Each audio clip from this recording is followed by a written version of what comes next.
တရားမျက်နှာတယောက်ကြည့်ရင်အပြုံးတွေဝင်နေခဲ့တဲ့အချိန်များစွာနဲ့လက်ထပ်ခဲ့ကြတယ်သူတို့အိမ်တော်ရဲ့အဆင်ပြေဖို့ညာသိမ်းမျောလင့်နေခဲ့တယ်အဘေကြောင့်ဆိုတော့ရှိုင်းရသူမထက်10နှစ်ခန့်ငယ်တယ်ရှိုင်းရ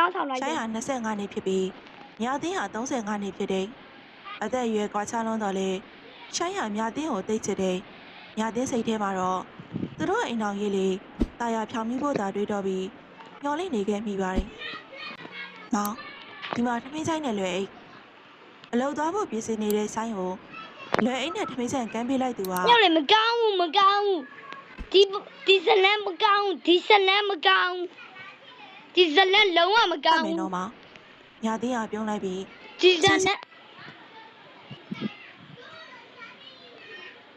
ဇလန်လုံးဝမကောင်းဘူး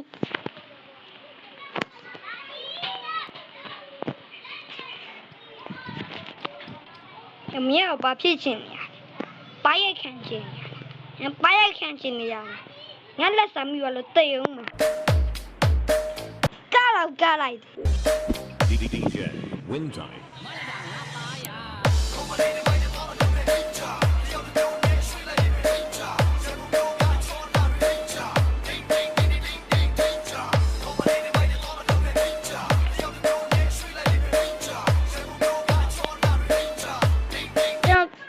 နော်တရားကြည့်ထားနော်ကျွန်တော်ကားတော့မတရားကြည့်ထား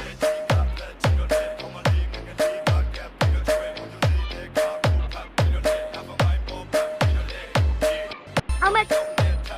လောကျွန်တော်ကားတာတရားကြည့်ထားနော်ကျွန်တော်ကားတာတရားကြည့်ထား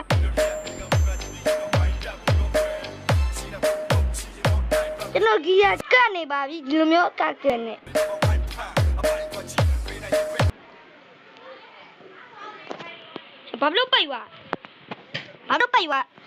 ဘာလို့ပိတ်သွားလဲပြန်လာ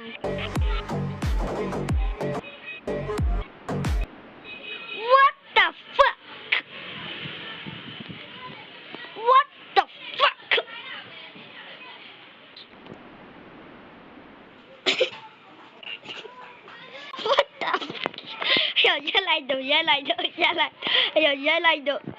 ရက်လိုက်တော့လို့ငါပြောနေမလုံသွားပြီ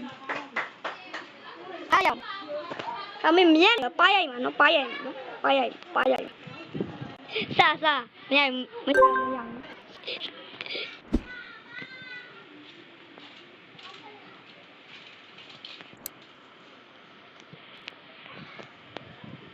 အားလုံးပဲ